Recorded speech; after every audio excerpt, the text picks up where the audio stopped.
Welcome to the panel of Tech and Fighting Antisemitism. Is the algorithm anti-Semitic?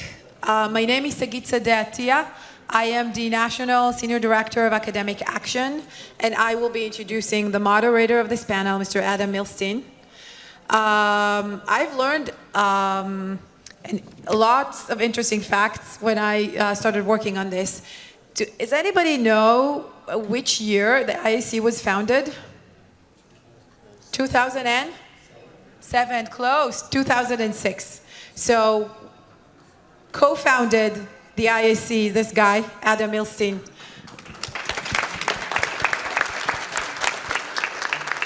Since 2006, Adam Milstein is a globally recognized visionary philanthropist who has transformed his time and resources from successful real estate and investment business to proactive venture philanthropy.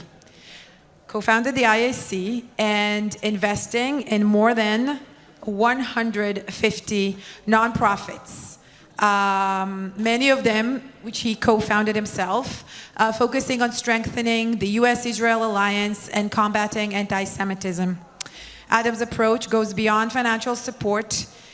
He actively invests his time and expertise to empower and mobilize small organizations to collaborate and thrive. His dedication stems from a deep desire to leave a meaningful legacy, creating lasting impact during his lifetime. Adam, the floor is all yours. Thank you.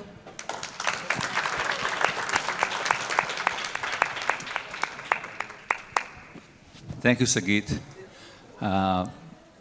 I hope that half of what he said is correct, but anyway, appreciate it. Good afternoon, everyone. As a philanthropist and someone deeply involved in fighting for Israel and the Jewish people, I, like many of you, have seen a steady rise in Jew hatred over the years, particularly online spaces that are used by so many of us hours every day, and even more so by a younger generation that spend probably 60% of their time on their phones. To say that we live in an age where algorithms influence much of our interaction with information and each other is probably an understatement. For many non-Jewish people, and for the majority of the people we don't know enough about Israel, these algorithms and social media platforms directly inform and even indoctrinate the way people think about Jews and how they think about the state of Israel. With the role of advanced generative AI technologies like ChatGPT and Meta Llama, good name, Llama, promising to significantly improve our lives and change our world, the celebration of death and rape of Jews across social media platforms on October 7 and the weeks following present a serious concern of the risk these very tools continuing to perpetuate the world's oldest hatred from millions of people on digital platforms.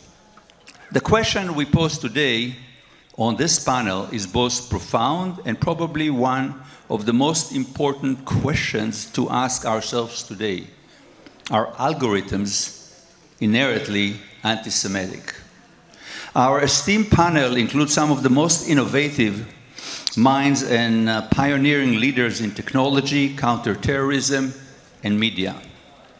Together, they will help us understand the digital battleground for combating anti-Semitism. Each brings a unique perspective and hopefully effective solution to solving this strategic issue. Dror Globerman, here, is a prominent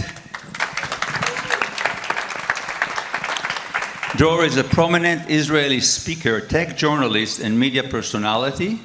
He is best known for the most popular tech host show on Galei Tzahal National Radio and the podcast While You Were Sleeping.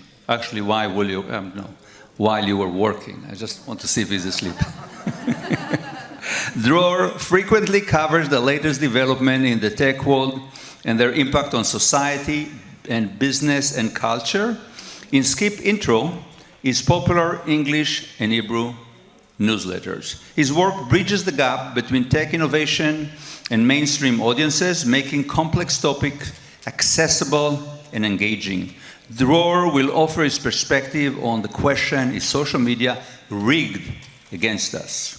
Kira Radinsky, the next one, is a brilliant and genius, but beside that, she is a visionary in predictive data mining and AI, co-founder of Diagnostic Robotics, and previously served as eBay chief scientist. She has been recognized globally for innovative work using data to predict societal trends with a focus of impacting healthcare and humanitarian effort. Her expertise in AI makes her a key player in understanding and addressing digital threats, including antisemitism. Kira's insight into how AI models are crafted and optimized will illuminate for us how we might detect and mitigate biases embedded in those algorithms. Next, we have Tal-Org, Cohen, Montemayor, founder. Well, I noticed that because I was so quick, nobody gave stand ovation for Kira, so let's do that too. So Tal-Org is the founder and CEO of Cyberwell, a nonprofit dedicated to combating online anti-Semitism through AI and open source technology. Cyberwell transformed the fight against online anti-Semitism through an open source and digital policy compliance approach by launching the First Love database tracking online anti-Semitism and works directly with the largest social media platform as a trusted partner, empowering them to remove anti-Semitic content at scale and better enforce their own digital policies. Tal-Org will provide us with unique understanding of the way that social media platforms try to address online anti-Semitism and policy recommendation as a way to improve those practices. And last but not least is Dr. Liram Koblentz-Stenzier. She's a renowned expert in counterterrorism, anti-Semitism, and extremism. She heads the Antisemitism and Global Far-Right Extremism desk at the International Institute of Counterterrorism at the Reichman University, and she's a visiting scholar at Brandeis University. Through monitoring extremist alternative platforms, including the dark web, she shows how anti-Semitic propaganda and radicalization spreads and the connection between the online and the offline world. With extensive experience with advising security agencies and communities, she worked to help prevent terrorism and anti-Semitism. Just before I invite Dror to give us a 7-minute TED Talk, I just want to say how it's going to work. So Dror is going to give us the TED Talk. After that, we're going to have one round of questions. I'm going to ask each one of the panelists one question. They have 3 minutes to answer. And then we have a second round of, again, 10 minutes, 3 questions, 3 minutes each. And then we're going to open it for the audience for 10 minutes questions and answer. And we're going to finish with 10 minutes final remarks by the panelists. So with no more delays, Dror, stage is all yours.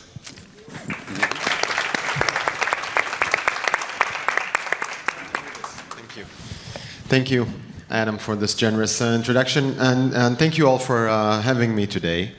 And I want to ask for your understanding right up front, because I'm not sure what I'm going to say, you will like it. I'm not so sure. When it comes to talking about online anti-Semitism, we're fighting a losing battle, and we will keep losing. The algorithms, as you mentioned, whether it's Facebook, YouTube, TikTok, X, formerly Twitter, are wired, stacked against Israel. Let me clarify this. None of these companies deliberately wrote code that says, let's promote anti-Semitism. The algorithms are designed with one thing in mind, which is money. That's their ultimate and only goal. And for anyone who claims that money is with the Jews, here's the proof that numbers sometimes show otherwise. There are about 15 million Jews worldwide, less than 1% of the world's 2 billion Muslims. If those figures reflect somehow the potential support each side can gather and the numbers of likes and shares that can be generated, then the algorithms are already primed to push certain content. Recent studies have confirmed this. Truth or fairness, those aren't business priorities. Game over. So what is truth anyway? If we believe that the truth of Israel's narrative and aim to promote it on social media, we've lost once again. A lie spreads 6 times faster than the truth, according to one study. And not only is a lie easier to create, but it's also more sensational, viral, and profitable. When the business of lies is supported by powerful forces like Russia, Iran, China, and parts of the Arab and even the Western world, using AI technology to mass produce and distribute misinformation, the sheer scale is unbeatable. Game over. If your enemy incites violence and try to de-escalate, and you try to de-escalate, guess what? The algorithms favors your enemy once more because incitement triggers fear and anger, which drives engagements and boosts profits. Game over. Humanity has hit a terrible low point, so overwhelmed by an endless flood of information and flashy tech that our collective intelligence seems to be dimming by the day. In this sea of data, videos, faces, influencers, people are abandoning rational analysis. It's just too hard, it's too complex. They're retreating to emotional responses. And once again, we've lost. There was a brief moment when the world embraced us. Right after we suffered the most painful attack in our modern history, Israelis were the clear victim for just a while, and rational and emotion aligned. But the moment we fought back, we went to war, and the victim imagery shifted, we began to lose again. There are ways to reduce our losses: effective advocacy, learning how to debate online, and creating impactful content. We can push back not only on Hamas, but also against platforms like Facebook or X to stop false and inciting content. We should also operate outside the digital space, pushing pro-Israel content that isn't directly tied to the conflict. But we need to manage expectations. I don't believe there is a clear path to winning this battle right now. And that leads me to my next and last point: law and regulation. Who sets the boundaries of free speech?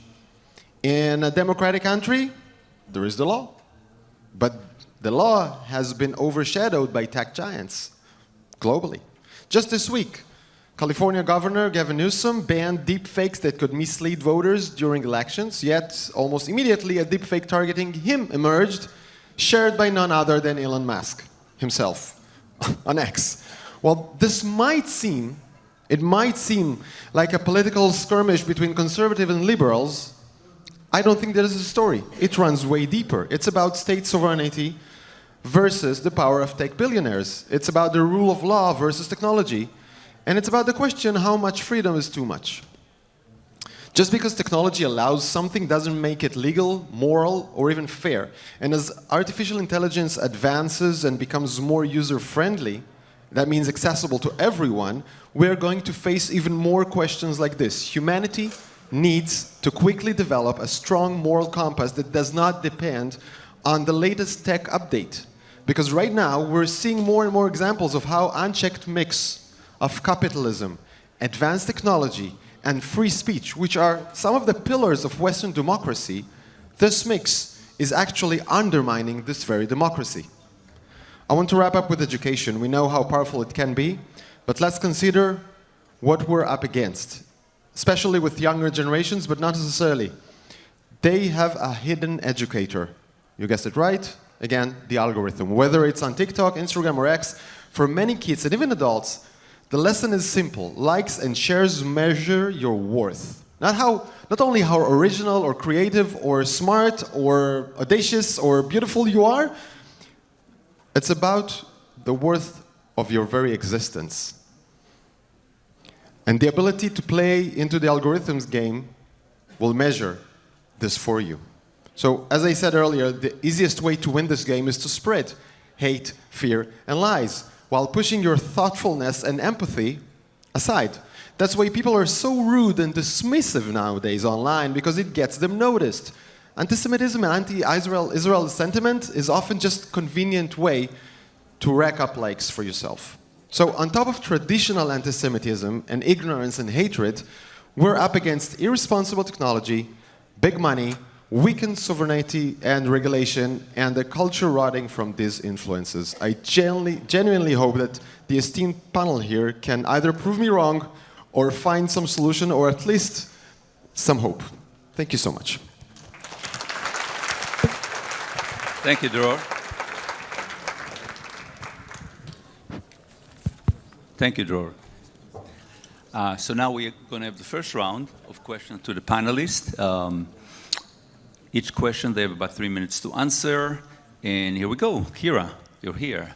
As a visionary tech leader, how did your journey lead you to focus on using AI to combat antisemitism? Is the concern that algorithms amplify antisemitism or any social ill, for that matter, justified? And what role do we see in artificial intelligence playing in the future in identifying and combating anti-Semitic content efficiently? So hi, everybody. So I'm a visiting professor at the Technion, and approximately when October 7th started, one of my PhD students came to me and he said that we had a wall for the victims, and somebody wrote on the wall, and I'm talking about the Technion in Israel, "Death to Jews." We talked to the dean, and he says, "There's nothing we can do." I said, "What do you mean?" He says, "Well, we don't know who that person is. We don't know what's going to happen." And then my PhD students started looking online and finding more and more students who actually on social media write those. They did it manually, wrote presentations. They came to the dean and they said, "Well, we have all of those proofs." And he said, "Well, we're an academic institution. What can we do? If you want, go to the police." And indeed they did. They went to the police, and 4 of those students went to jail.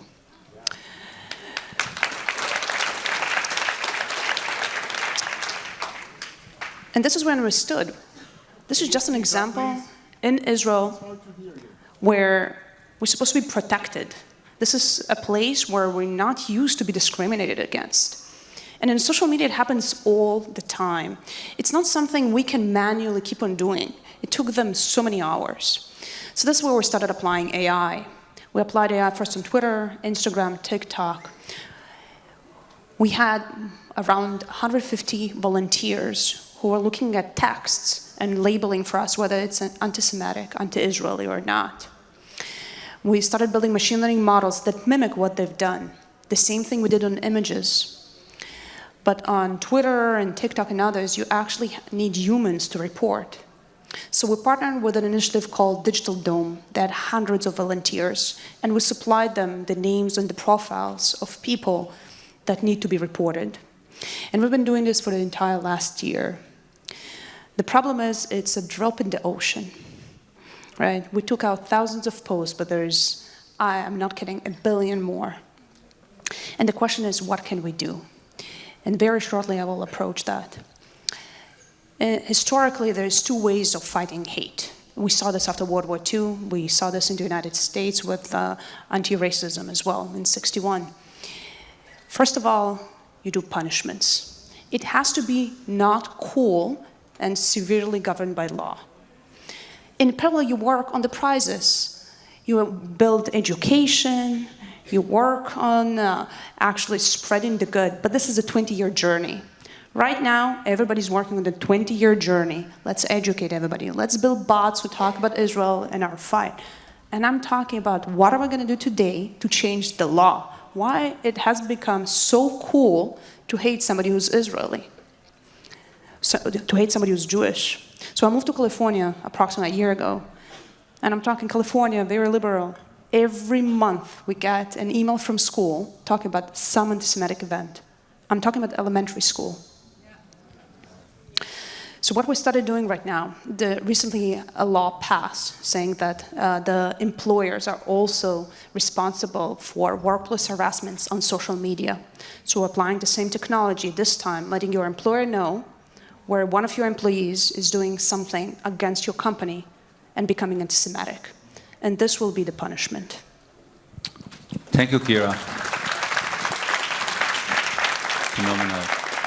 Tal-Org Cohen, as a founder of the first open database on anti-Semitism, on online anti-Semitism, what trends have you observed in the dissemination of anti-Semitic content on major social media platforms? How have these trends shifted since October 7? Thank you, Adam. So I started Cyberwell because I saw a very clear migration of deeply anti-Semitic conspiracy theories and thought and hatred from the darker platforms to our mainstream everyday social media platforms. And in fact, online anti-Semitism today is reported by young people and by diaspora communities across the world as being the #1 form of Jew hatred that affects them on a day-to-day basis. Today, by 2023, 1 in 3 Jewish American adults that experiences online anti-Semitism will actually take active steps to then hide their identity, either online or offline. So this has been a major problem affecting our community 4 years leading up to October 7th. But what we saw on October 7th was a flooding of the major social media platforms with a violent new kind of anti-Jewish snuff. It really was a hijacking of our social media platforms by the terrorist group Hamas, perpetuating the attack far beyond its place in time and space and directly into our homes and into our handheld devices. What we saw in terms of online anti-Semitism at that time was an 86% increase, so nearly a doubling of the levels of online anti-Semitism, both in the weeks following October 7th and an overall increase in the weeks since then. Additionally, we saw a very clear shift to calls for violence. Specifically, we do vetting in multiple languages, including English and Arabic. We saw that over 61% of our data that was vetted in Arabic was calling for additional death of Jewish people, even online trends on TikTok calling young Muslims to come over the border into Israel, take up arms, and kill additional Jews. And that level of violence in the online spaces has remained very high, much higher than what we saw since prior to October 7th. Additionally, we have rates of Holocaust denial, just like the October 7th denial campaign has now amplified new forms of Holocaust denial as well in the online spaces. And for the first time in October 7th, we saw the imbuing of AI and generative AI to both create images and also misinformation and disinformation around the conflict to further amplify the anti-Jewish climate. So the situation was bad before October 7th, and October 7th has actually acted as a flashpoint, not only elevating the state of online anti-Semitism, but really becoming a weapon against democracy overall. Any Western democracy that saw what happened on October 7th and how Hamas hijacked major social media platforms and used it as a weapon of psychology needs to pay attention to the vulnerabilities of the social media platforms that have failed to invest in the technology and the resources necessary to block this content at scale. And the good news is, because there is always good news, that new technologies in AI actually present solutions for this issue. Thank you, Tal-Org. And Dr. Liram, how did your expertise in counterterrorism shape your current focus on the far-right extremism and anti-Semitism? Thank you, Adam, and good afternoon, everyone. So what I'm doing, actually, is really taking the perspective of someone who is expert in counterterrorism to try and understand this world. So what's really interesting me is not what we see, on the surface itself. I really want to dig underneath the surface to try and see the cause to this anti-Semitic, to this violence regarding Jewish, to see what make them become anti-Semitic people, to try and see the roots of the ideology. It's super interesting to try and see the connections between people, even between people that hold different ideology, such as far-right, white supremacists, neo-Nazis, or far-left. So the common enemy are Jewish people. They just love to hate us.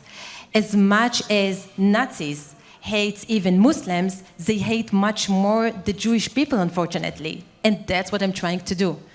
So in my institute, the International Institute of Counterterrorism, I have a team of interns who speak different languages, all kinds of languages, and I teach them how to monitor, especially alternative platforms, including the dark web, which is the deepest part of the internet, and to try and see what's going on in there. So we are doing it in many, many languages because I want to try and understand the patterns. I want to try and understand the connections. If something is much more internal or external, what leads them to become this violence? In the internet, they're radicalized, they recruit, they finance their operation. They try to talk about how to kill Jewish people, whether if it's lone wolves or if something that's supposed to be part of like a group, how they try to instill fear. They're doing everything in the online arena.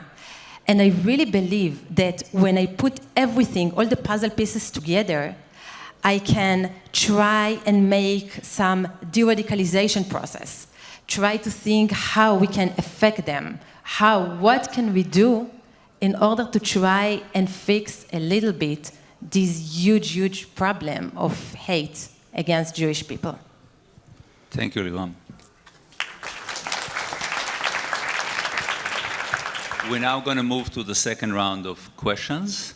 I'm going to start with Tal-Org now. Tal-Org, it's always surprising for people to learn that social media platforms are actively listening to cyberware and using your data and recommendation to remove anti-Semitic trends at scale.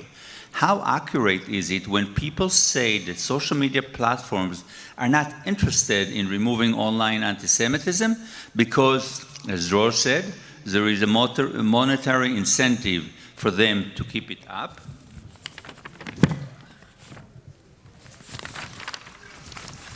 And on the flip side, how can social media platforms effectively balance the need for free speech with the obligation to combat anti-Semitism through their algorithms? Why do they need an organization such as Cyberwell to send those alerts? Can they do the work by themselves? Great question. Thank you, Adam. So I think when you're looking at the social media platforms and how we've gotten to where we are, it's important to understand that big tech in general, but also the social media platforms, have evolved into something called a self-regulating ecosystem because of the free speech doctrine, or Section 230 in the Section 230 in the United States. These social media platforms have basically evolved to create their own trust and safety or digital policies on what is prohibited content: hate speech, child pornography, illegal arms. Now, anti-Semitism is falling into this section of hate speech and also sometimes anti-terror. But again, we have to remember, despite the issue of hate speech, these private companies have made decisions on what is prohibited content, but they're not going to hire an in-house anti-Semitism expert. That's exactly what Cyberwell does. We fill that gap. We're an online anti-Semitism compliance officer for these social media platforms to better enforce their own rules. And we're not only doing it by sending them a link-to-link basis. Cyberwell, since its launch in 2022, has manually vetted and tagged over 9,000 pieces of anti-Semitic content, and we've shared that with the social media platforms.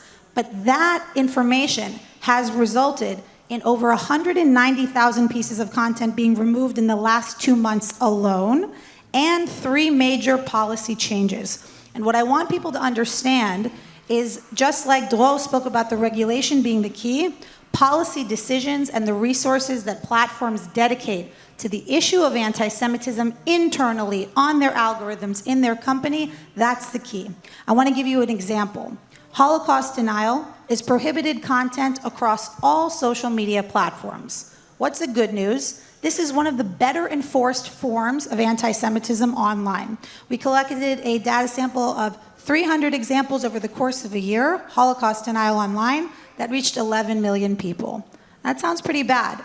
But if you look at October 7th denial online, which is a policy gap, October 7th denial as a campaign started right after the attack, 300 examples over the course of a month reach 25 million people. So when we talk about an expert organization like Cyberwell coming to close the gap for them, you're talking about looking for policy advocacy changes on the platforms and sharing the data, the examples of what type of content we demand to see removed at scale and blocked from these platforms. Thank you, Tal-Org. They're doing it on a major scale. Instead of one post at a time, it's thousands and million posts at a time. That's the big difference between them and the organization that remove posts here and there.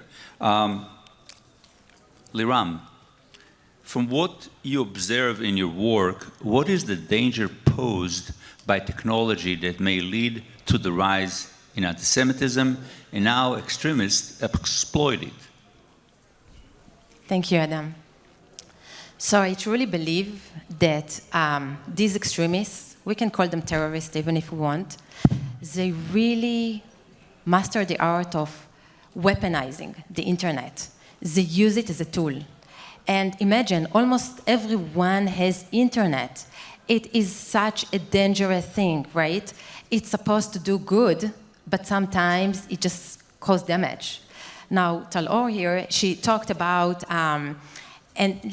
like the Holocaust denial and everything, and really, these are things that I'm seeing all the time online, right? We see the increase in TikTok, in other places. But then the question that I'm asking is, what are the roots? Where does it come from? And how it can affect the real world, right? What is the connection between the online to the offline world? So one of the things that I saw lately, since October 7th, I saw how white supremacists in their own alternative boards try to weaponize the mainstream, try to spread propaganda, anti-Semitic propaganda, to TikTok, to X, even to LinkedIn. So things that you'll read and other people read, they think that it's, regular things right in the mainstream, but they don't know who created it. And far-right people created it. And not only that, but they really come up with methods in order to do it. So I just want to quote you some things that they were written. Okay, so they said, and I'm quoting again, "There's never been a more acceptable time to red pill normies on the JQ." So the JQ, the Jewish question, the time, of course, that's the war between Israel to Hamas. Red pill means radicalized, and normies, people like you and me, okay? So they know exactly that this is the right moment, and they're excellent in recognize the right moment. Now, what are the methods, for example? So narrowcasting is one of the methods. They just choose demographic group, and they choose many demographic groups that they want to try and radicalize. So for example, they choose Generation Z, young people, and they just made documentary of 6 hours of Hitler speaking, okay, things from his own perspective, into 1 minute, and they put it in YouTube Shorts and in TikTok in order to try to radicalize this group. Or another things, for example, they were trying to open fake accounts, and they teach one another how to open these fake accounts. So it will look like regular accounts, and I'm quoting again, "We need to aggressively push red pills on TikTok, Twitter, and any other using fake accounts, looking like the target group, using content that appeals to that specific group." Okay, they know exactly how to do it. And I'll skip few methods, and I will say that another method is AI, for example. So they want to generate things, but they want to try and bypass the regulation of regular AI, such as ChatGPT, for example, because they are sure that Jewish people control this AI. So, for example, they really contribute and they build their own AI. They created some memes, racist memes. They spread it to the mainstream. And one of the memes I saw is how very, very racist meme got more than 1 million views only in 2 weeks, even in one account of pro-Palestinian influencer. So that's a huge, huge danger. Thank you. Thank you, Liram. I'm going to ask Kira another question, but I want to mention that after Kira finishes, we're going to have 10 minutes for the audience questions and answers. So anybody that is ready, perhaps you can stand in the aisle so I can call upon you. Kira, you have used predictive data mining and diagnostics to solve health crises, humanitarian issues, and predicting social trends. Was October 7 the moment you had led to was October 7 the moment that led you into a new path of fighting anti-Semitism with AI? And what are the biggest challenges in applying AI to prevent anti-Semitism? I'll share with you some work I did in the past. When I was on a maternity leave, I was approached by one of the hot technologists in the intelligence forces in Israel. And we were at a time where there's a lot of lonely wolf attacks. One day, a person wakes up in the morning, they don't know they're terrorists, and they go and attack somebody in the afternoon.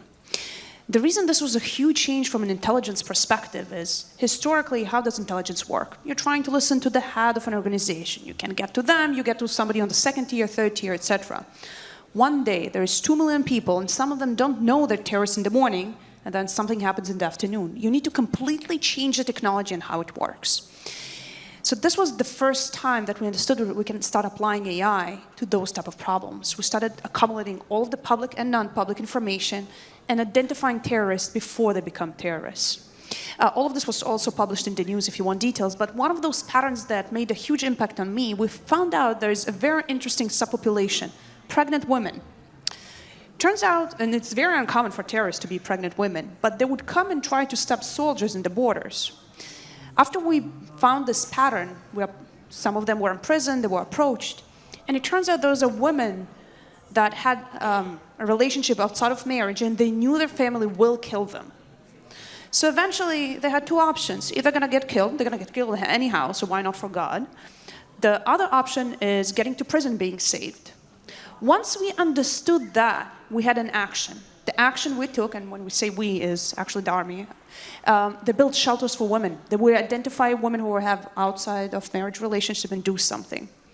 So coming back to AI, AI has no problem finding anti-Semitism, but this is not the role of AI. The problem is, what is the action?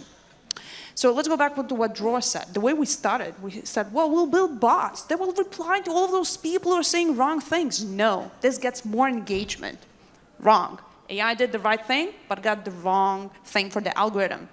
What's the next thing we can do? We can apply policy, we can report. Is this enough? No. Drop in an ocean. So the problem is not AI, it's the actions that we can actually take to prevent this from happening. And again, in my opinion, for the short term, the way we need to do is touching on compliance. Right? We need to find those policy gaps, and then AI can feed into all of those.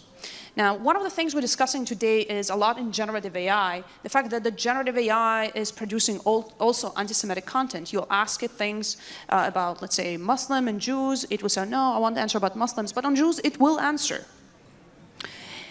Why is that?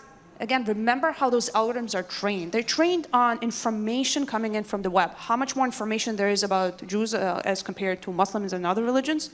Much more, so it will react. There's a lot of tricks on how to trick those algorithms. Academically, there was a lot of studies trying to identify how to debias those algorithms. We've been studying this for more than 10 years. Not too much success yet. Right? How do we get them to understand our social norms? And all of those are bleeding edge in academia, still being studied. But the way we do this is usually adversarial agents. It's agents who are trying to teach other agents to be less biased. But that is an academic study that will take dozens of years. So the first thing, compliance. Thank you, Kira. Okay, stand in the line then. Okay, we're going to keep the questions to about 20 seconds. And you can tell us your name, question 20 seconds, and who exactly would you like here to answer it. Go ahead. It can be anyone. Go ahead. But like, I'm going to go back to what Kira just said about compliance and... I'm sorry? Okay, I'm going to go back to what Kira justly said about compliance and punishment also, and I'm coming from a legal perspective on this. In France, for example, there was a big trial. about a lady who was harassed online because of her anti-Muslim views. And they managed to find a big number of people who were harassing her and get them into trial and eventually also some to jail.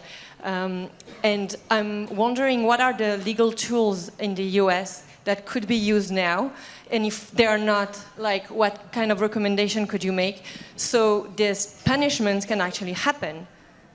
Thank you. Michelle, maybe ask a question, then we'll combine the answer. Go ahead. Hello. That's great, because my question is also legal and for Tal-Org. So given Section 230, which is a law in the US that basically says social media platforms aren't responsible for user-generated content, do you think that social media platforms should be doing more for content moderation in the scope of anti-Semitism? And if you think that they're doing the most that they can, do you think that there could be policy change in that field? Thank you. Tal-Org is an attorney, actually, so why don't you take on those two questions? I'll mention that I'm not a U.S. attorney, but I still study this area, and these are two legalistic questions, so let's unpack both of them. So first of all, the laws in the United States are very different than the laws in Europe in terms of hate speech. So I think when we talk about creating accountability for people who promote hate speech or do target harassment and bullying, in the United States, we should be looking more at the tort law, meaning creating damages, or compliance in your workplace or code of conduct of your university, which is the initiative that Kira is working on in general. I think it'll be very hard to do the uphill battle of hate speech and reforming that issue here in the United States. But the second question of what Section 230, the vacuum that Section 230 has put us in, and what can we do about it? So I'll say from a policy perspective, I don't think that the solutions around policy have been explored at all in a creative way. I want to give you an example. When we look at social media platforms and the way that content is going viral and being manipulated, including misinformation and disinformation campaigns like October 7th denial, we can borrow from other areas of law. For example, the way that the banking system or the stock market has been reformed and regulated over time. Let me give you an actual example. In the stock market, there is a rule, there are regulations around how often you're allowed to trade a stock. Why? In order to prevent price manipulation of that stock. We could, in theory, start doing the same thing about how often a piece of content can get clicked on or can get engagement in terms of likes to prevent content manipulation, virality manipulation, something nobody's even talking about here in this country. Same thing when it comes to FDA, Food and Drug Administration and Regulation, the transparency, the ingredients. How much resources did you put into content moderation? How much ethical tech testing did you put your algorithm through? These are things that you need to do in food and drug development that we should be regulating, transparency and minimum requirement of ethically testing our algorithms and the resources that our platforms are dedicating to the issue. Thank you, Tal-Org. Great. Okay, the next two people with quick questions, please. Thank you very much for everything. You mentioned a little bit about dropping the bucket and also not interacting necessarily or pushing the algorithm. What can we as foot soldiers do between reporting, trolling? I know someone who thinks it's very fun to create fake Arab accounts and troll, or like I was saying, even just counteracting or thumbs downing or whatever it is. Is there anything that valuable, or is it a complete waste of time for us? The next question. Hello, David Hersey from New York City, a nonprofit called Leap Forward. And my question, I think, may draw on the expertise of all three, so I'll let you guys decide. But it's on the subject of active measures, active countermeasures. I know we can't reply to the posts and argue them because it just makes them more powerful. But what can we do to identify the themes, the specific poster demographics, and actually organize, maybe not bots, because that's also bad, but organize large crowds of pro-Israel volunteers to equip them with effective content to target those things and then create some sort of a systemic approach that would work in an active way. Thanks. Kira, you'd like to take it? Yeah, so from the algorithmic approach, this is something that we actually worked with the person who developed the algorithm itself. We asked exactly the same question. How can we make this content disappear? And the biggest answer is don't touch it. Like any form of interaction, saying it's good or bad, there's two ways. One is like in Wikipedia, you have edits. You can say, oh, this information is wrong and get it, so you can do it through edits. And then every person that will see this information, kind of like the FDA, will see that somebody actually saw it and found mistakes. So this is one way of doing it. The other way is reporting. The problem is with reporting, you need to report it correctly, so the legal department will actually see this one. And this is exactly what you can actually talk more about. And Digital Iron Dome is organizing a lot of volunteers to actually do that. I just want to add in terms of numbers, people should know in this room specifically, because this is such an active community, actually only 1 in 3 people who will experience online anti-Semitism in the United States take the time to report the content. And while it's true what Kira said, which is that you're going to have a better statistical probability of having it removed if it's reported correctly, the fact that only a third of us are taking the extra minute to click those buttons is also harming us. Why? Because the more data there is on this topic, and especially with the compliance work that Cyberwell does with the social media platforms, the more effective we're going to become. So I really do encourage, if you've already seen online anti-Semitism, take the extra minute, do report it, and if you get it back and it's the wrong answer, appeal it. Because what actually happens, and this is another thing people don't know, is that 90% of the time, your report is being viewed by an algorithm. It's not even being viewed by a human being. I'm an advocate, I'm a lawyer, I like to argue with the platforms, appeal, and also check out Cyberwell's platform, check out what we do. We're going to be opening tools for you guys to actually report your content to us so we can roll it up into larger compliance processes. Thanks, Liram. You want to add anything on that, or wait for the next question? All right, we have time for 2 more questions, and with priority to Liram, if you'd like to take it. I think we're all on the same page here. I guess I was just going to ask, like, broadening the scope beyond reporting, beyond like amplifying or not. What do you all think we all in this room can? What's the most important thing we can do to support the work that you guys are doing to help fight amplification of disinformation and hate? Who are we donating to? Who are we uplifting? What do you think is the most important thing we can do? Thanks. The next and the final question. Hi, thanks. So I have a question specifically for Tal-Org, but also for Dr. Radinsky. So you mentioned that you've had over 9,000 posts reported, and you think the judicial process is important towards combating the anti-Semitic algorithm. And I'm curious what next steps you're taking to combat the algorithm at a scalable level, because it seems like these are all very manual processes. And I know the algorithm is a very interconnected and hard to track web, but I'm very curious what steps you guys are taking to do next. Thanks. Liram, you have priority if you want to take the question. So I'll take the first question and then Tal-Org the second one. So I will answer on it very, very shortly. And now you can hear me better? Perfect. So I would answer the first question, and I would say that, first of all, and of course, everything that they were saying, like don't engage with the machine and everything, but I believe that education is such an important tool. Even us, as parents, we need to teach our children what is more risky and what is less risky. And I'll give you an example. So in the online world, there are so many extremists that just try to take advantage of our kids in so many aspects. So for example, while they're playing video games, you believe that it's innocent video games. Minecraft, Roblox, other kinds of video games. It looks completely innocent. They are part of torments.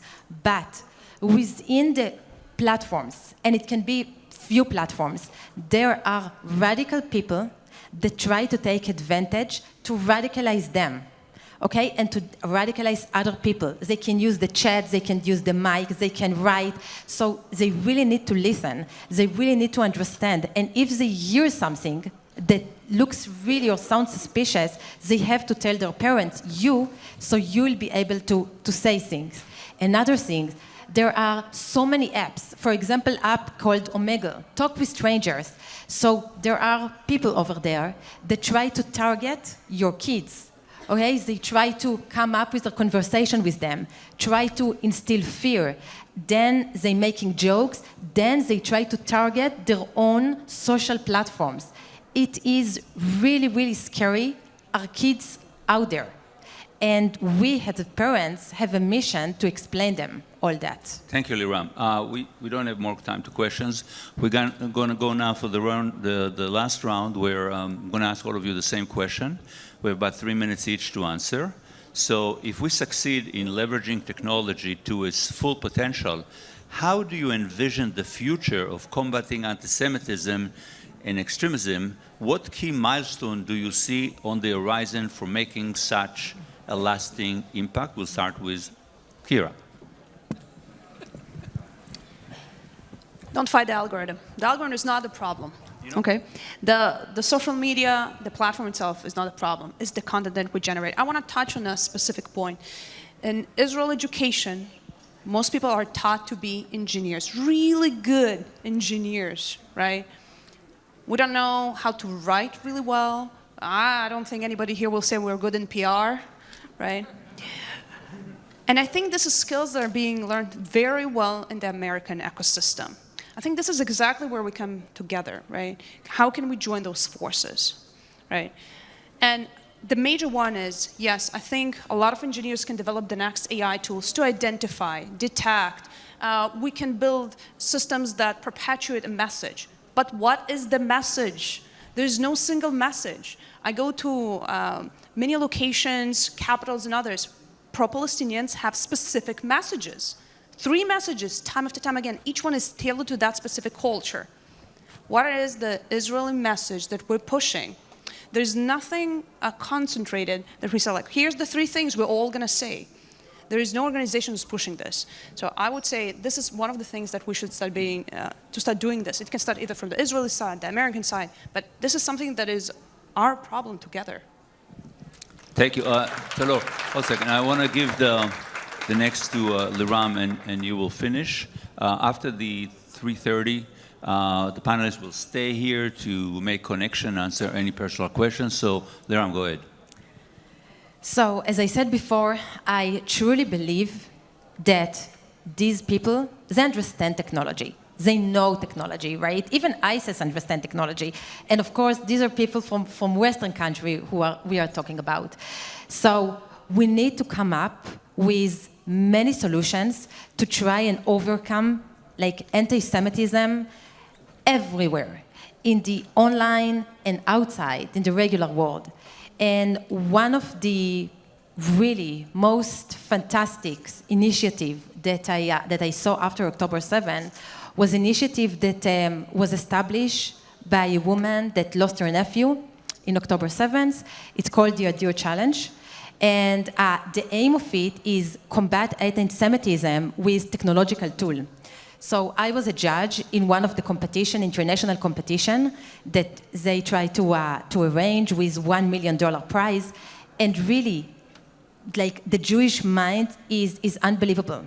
People came up with so many solutions, with things of how to detect lone wolf before he commit the attack, how to attack signs of radicalization before the indoctrination level happens, before the person really adopt these radical views, how to help even students in college. So there are so many ways, and so this is one of the most really phenomenal initiative that I saw. But with it, I really believe in the human insights. So things like me and my team are doing, trying to monitor the online world, try to see what's going up in there. I believe that if we take together some technological tool, human tools, we will be able to stay one step forward before these extremists. And that's what I hope. Thank you, Liram. And the final answer from Tal-Org. Thank you. I think, building off of what Liram said, that the key is actually to fully embrace technology to its fullest potential to address this issue. For Cyberwell, that strategy means standardizing anti-Semitism compliance across digital spaces. Our next step is going to be taking the high integrity data that we have on anti-Semitism and digital policy compliance and actually building an anti-Semitism detection algorithm that is meant to be deployed across the digital space, both in AI platforms, social media, but this is really a cross-industry tool meant to be applied in online markets, in HR compliance, et cetera. So I think the key is technology, because we will not outshout and we will not outnumber, although I think that what Kira said about messaging is extremely important. In the immediate, we need to make a massive investment in technology that's meant to address anti-Semitism in digital spaces in the digital era. And I think it's the responsibility of everyone here as well. You have to understand, your lawmakers do not feel like experts on this subject. And we, as the Jewish community, are the first victims of the social ills of social media platforms. If you want to do something active, aside from support a lot of the amazing initiatives that are here today and that Liram mentioned, you must get involved in demanding big tech and social media reform now. We cannot afford a year or two more. We have to solve this problem now. This is a very, very direct action call to engage your lawmakers on the issue right now.